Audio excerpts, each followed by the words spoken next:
Hey Brick fans, welcome back to the Brick Bakery, where all our jokes are half baked. I'm Jacob and today it's time to put in a custom modular in my Lego city.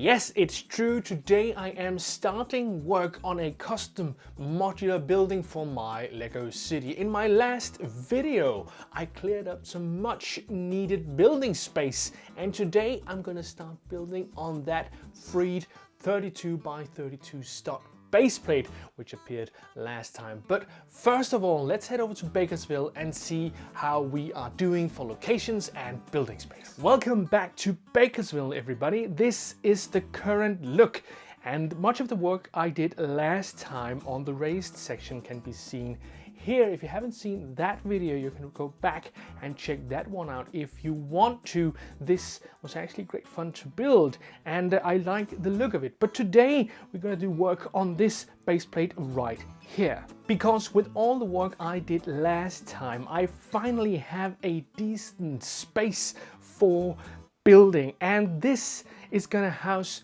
a modular building. Now I have an idea that I want to make 2, 3, maybe 4 smaller buildings on this base plate, and today I'm going to start with the first one lying in this corner right here. In my mind, it's either going to be a pet shop or a pub, and while those two things are pretty different, I bet you'll see what I mean once I get to building and why I think the building might be able to be both. I'm thinking that this building should have 2 floors, much like the other 2 smaller modular buildings I have in my city. The 2 smaller modular buildings I already have in my Lego city are these 2. This is the Red Cup Cafe and this is the Triple J Juice Bar. I'm gonna make something that is much like that on the new base plate, but I hope to be able to cram in 4 of these as I've got a full 32 by 32 plate. One thing I have to pay attention to is this park right here, because there's no sidewalk here, and I think we need one, both so I can build a building here and have it sort of integrate in the city in a meaningful way, but also so the minifigs can move from the back to the front without any problems. But that's enough talk for now. Let's get over to the build table and get going on this modular building. Here we are at the build table. Today's build is going to be inspired by this building on the cover of the Lego Neighborhood book by Brian Lyles and Jason Lyles. There are some great ideas in here and some great introductions to some techniques. And I really want to use one of these doors on a corner like this. And there's a great technique in here if you don't have that specific piece which can actually do that by itself. There are ways to make these cornering doors or slope doors, diagonal doors if you will, without having a piece like that. So this building right here is going to be the inspiration for the building that I'm going to build today. And I am going to draw some techniques directly from this, and I'm also not going to do that. So yeah, but without further ado, let's get going.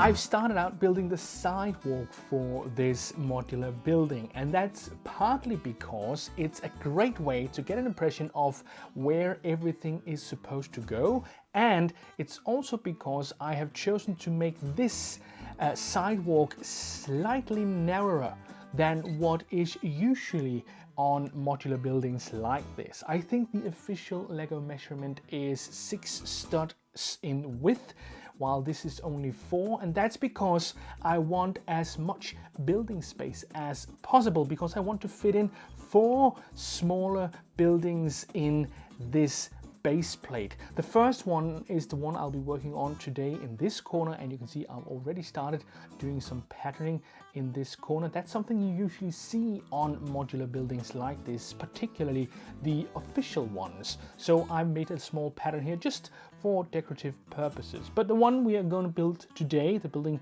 we're building today, is right here. I'm going to make it 14 studs on each side, and that's because even numbers are always easier to work with in Lego than uneven numbers. Believe me, I have tried building something that was 17, I think, by 15 studs, and that was just horrendous to get everything to work. So I'm trying to go for even numbers in this one, and yeah, this right here is going to be the ground floor, and the first thing I'm going to do is line everything up with some 1 by something plates, just to make an area where I can build.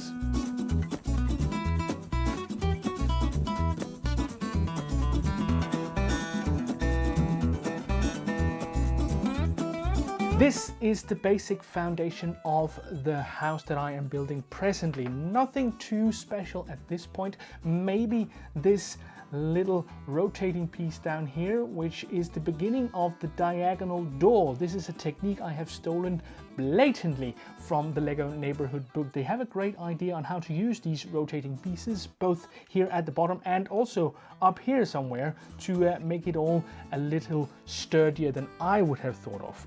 I've also chosen to go with blue, which is an unusual color, I think, to build buildings from. It is a very, very dominant color. Once you have it in your city, you're going to be sort of overwhelmed with it, but I do have some ideas on how I can maybe sort of soften the blow a bit, and that is also tied together with the technique that I have employed here on the walls, because these SNOT bricks allows me to put on a plate here on front like this, which actually means I can decorate these walls quite a bit more than I would usually do. And of course, this is also a technique that I have blatantly stolen from the Lego neighborhood book. If you want to know anything in detail about these, I can only recommend that you get a hold of that book. They are not a sponsor, I will say, but I have enjoyed flipping through it, and the second one as well. There are some great techniques and some great suggestions in there. But for now, I will be moving on with putting in some windows and some more wall here. I won't be doing the interior today because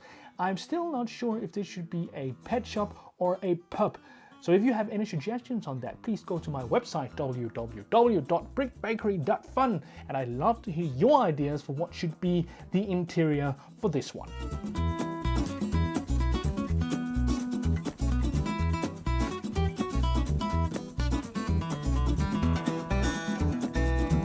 And now I put in the windows, which I think looks quite good. I would have loved these to be red, but I discovered that I had a lot of these sort of dark purple 1x3 slope pieces, and I think actually this purple and this blue go very well together, so that is really nice, I think.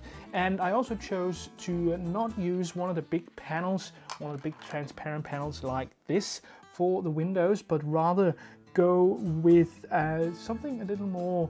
I think this is a little more interesting, to be honest. There's a little more structure to this, and makes it a little more interesting to look at, and maybe it makes it seem a little more old-fashioned as well, which I like, to be honest. Now, of course, you might think that these colors are now clashing a bit with this, but that's all right. I can always change these colors right here, no problem at all. But I do like where this is going right now. The thing I've got to get to now is putting in the door, which is a little complicated for me at least, but maybe it's not complicated for you. Again, you can check out the technique I'm going to use here in the Lego neighborhood book if you want to. I'm not going to go into too much detail here because I don't want to sort of be stealing their work, but I am going to employ some of their techniques here.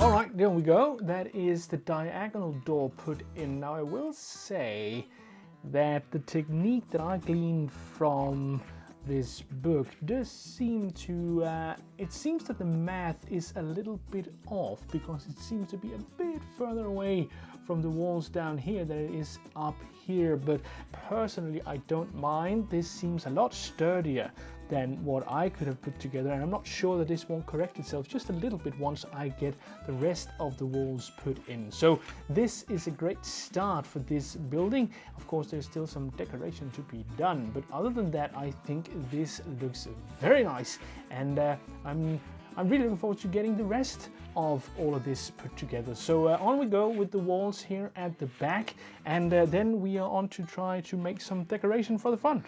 And there I put in the walls, and of course also a layer of tiles up here. That's a classic when you want to put another floor on top, which you eventually will be able to remove. So now it's just the front here that needs some decoration to cover up all of these SNOT bricks.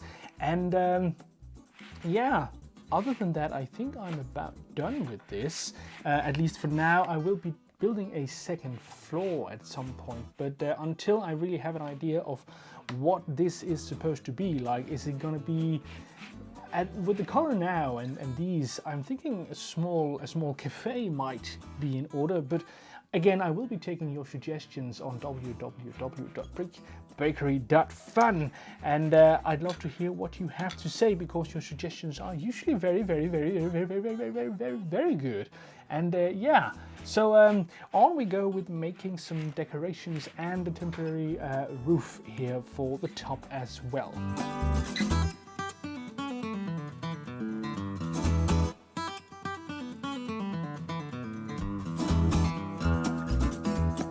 So this is the decoration I have chosen for now, at least. It's also here, and this is an example of what I've done. It's just a 1x8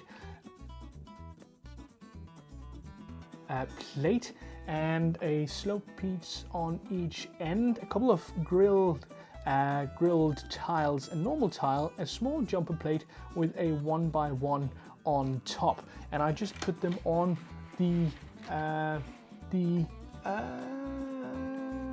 SNOT bricks that I have placed here, so we get this effect, which I think is kind of good. Yeah, so now I need to do the same thing, but with a 2x8 here to sort of continue the theme.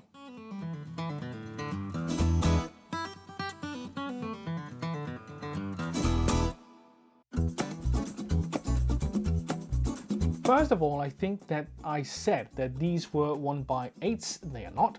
They are 1x10s to make these. But please remember, if you want to take advantage of this SNOT technique here, while there is two studs not on top beside each other, you cannot use a plate like this, because these big round circles here will interfere with the interlocking with these studs. So you have to do something like this, where you have some narrower plates and something a little wider to keep everything together. Then you need, of course, to build something here on front that can keep everything together, because this is not going to hold by itself. So now I can fit this in right here. There we go. And that is the decoration done on that. And now I just need to add something up here to finish it all off.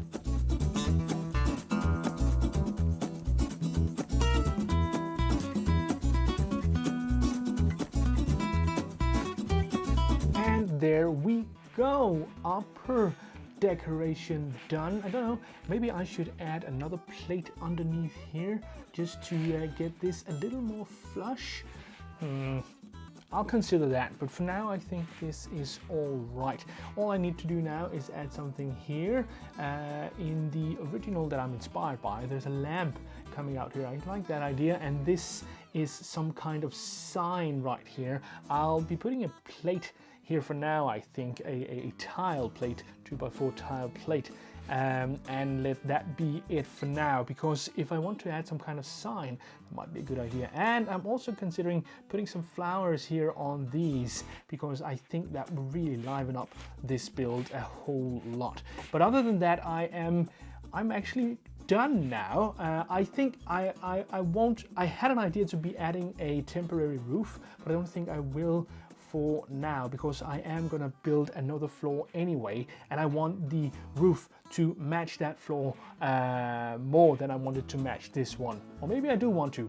Anyway, I'm not gonna do anything with the roof for now. This is all I'm gonna do on this video right here, because I am also running a little out of time. But I'll be taking your suggestions on what should be the interior. Should I make a pub, pet shop, or maybe a small cafe? Who knows? Would you like to see one or the other? Please suggest on my website, www.brickbakery.fun. And on we go with the small flowers and finishing off this decoration.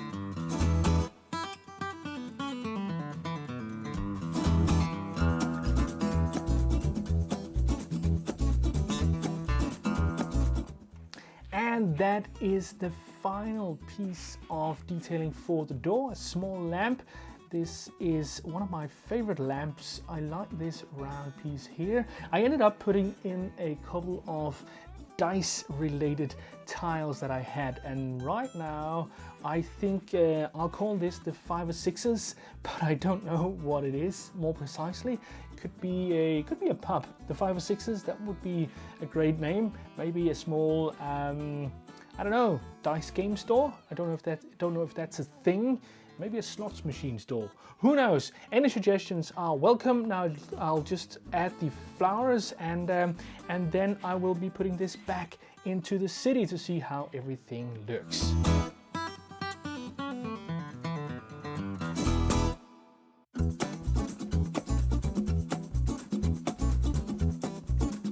So that's the last details I will be adding to this bottom floor of this modular building. I think these flowers have maybe accentuated the cafe look a little more, or maybe in Denmark we have something called a kro, which is sort of an old, very old pub where they serve very traditional Danish food. Maybe that could be, but the 5 or 6s sign really give me more of a pub feel. So I would love to hear what you have to say. Now, I have been very much inspired by Jason and Brian Lyles and their work in the Lego Neighborhood Book 1, and I also have the Lego Neighborhood Book 2. I haven't really looked in that one for this, but they are both great books, and I can only suggest that you take a look at those. I have not been sponsored by those fellas in any way, but I really like what they've done, and I have felt very inspired, up to the point where I think I partly stole some of their designs, but I hope that's all right. We'll have to see, but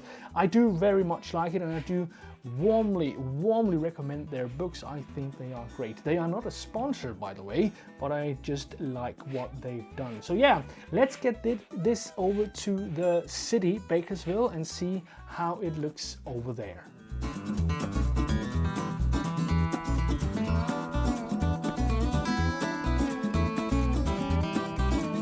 Here we go, the modular building is back in the city, and I think this looks wonderful. I really like this corner here. I really like diagonal doors like this. It's a wonderful little detail to have on a Lego building like this on a corner.